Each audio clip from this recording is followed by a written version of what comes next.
pristine and part of our identity. But Lake Michigan can turn deadly in an instant.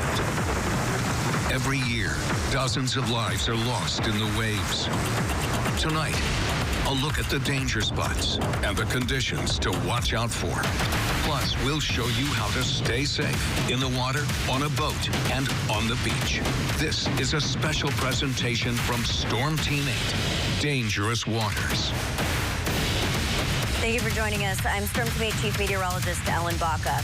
Each year, around 50 lives are lost in Lake Michigan, our most dangerous weather phenomenon. We don't want to scare you from enjoying the lakeshore, but we do hope tonight you will better understand when conditions aren't safe and that it can happen to anyone, no matter how good of a swimmer you are. We start with Michelle DeSelms, as for the first time, we hear from a mother of a woman lost in the waves last summer in South Haven. It's a green flag day here at South Beach, meaning it is safe to go in the water. But for Lisa McDonald, the flag system here doesn't tell the whole story. She wants to see lifeguards at every Lake Michigan beach. It's something she's been pushing for since last summer, when her daughter Emily and Emily's boyfriend Corey drowned in these waters. There isn't Corey and Emily. It's Corey Emily. They were just an amazing couple. They just worked. It's just, I don't know how to explain it. They just work. Corey and Emily together on a summer day in South Haven, August 8th, 2022. 19-year-old Emily McDonald and 22-year-old Corey Ernster wrapping up a vacation with Corey's family. It was an overcast morning, but the pair wanted to get in one last beach day before Emily headed back to Michigan State for her sophomore year, and Corey, a recent MSU grad, to his new job in Wisconsin. Corey posted a photo of the two of them on the beach. Emily liked her mom's Facebook post. Then they went into the water. Minutes later, bystanders pulled Corey and Emily from the lake. They performed CPR until emergency crews arrived, but it was too late. That's when Steve Ernster called, and I'm at the store with arms full of stuff for Emily to take back to school, and he was crying, and there was an accident, and I was so confused. And then when he said there was a water accident and Emily didn't make it, I literally just threw everything up in the air and bolted out of the store. Lisa drove across the state and met the Ernster family at the hospital, where both Corey and Emily were pronounced dead.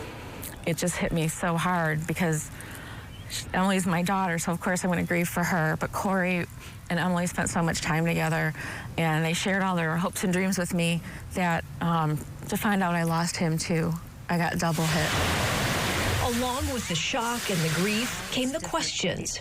How did this happen? But it was a yellow flag day, and it says, proceed with caution. Mm-hmm. And like you said, Emily grew up around water. She, there's a lot of strong currents out by us, so she is familiar with that. She was also 5'10", I don't think they went out very far. We can't find anybody that saw them go in the water, but from the time they posted the pictures and the stuff on Facebook to the time someone spotted them, it was a very short amount of time. And why weren't there lifeguards? This particular beach, it's not being manned by a trained professional. A trained lifeguard is going to walk along the beach. They can spot when the water's changing, blow the whistle, get people in. Lisa started advocating for change, creating a Facebook group, Save Lives, Hire Lifeguards. I myself cannot put lifeguards on that beach or any beach. It has to come down from the government. But it can make a lot of noise and educate people. Along with lifeguards, Lisa wants to see better signage on the beach and water warnings at local restaurants and hotels for out-of-town guests who may not be aware of the dangers of the lake. The lake does not discriminate. It doesn't matter if you're young, old, if you're a good swimmer, a poor swimmer.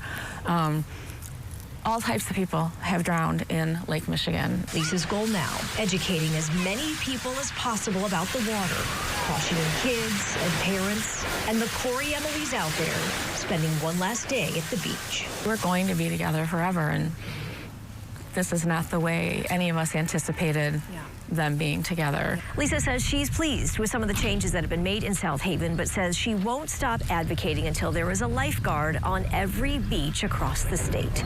In South Haven, Michelle DeSelms, News 8.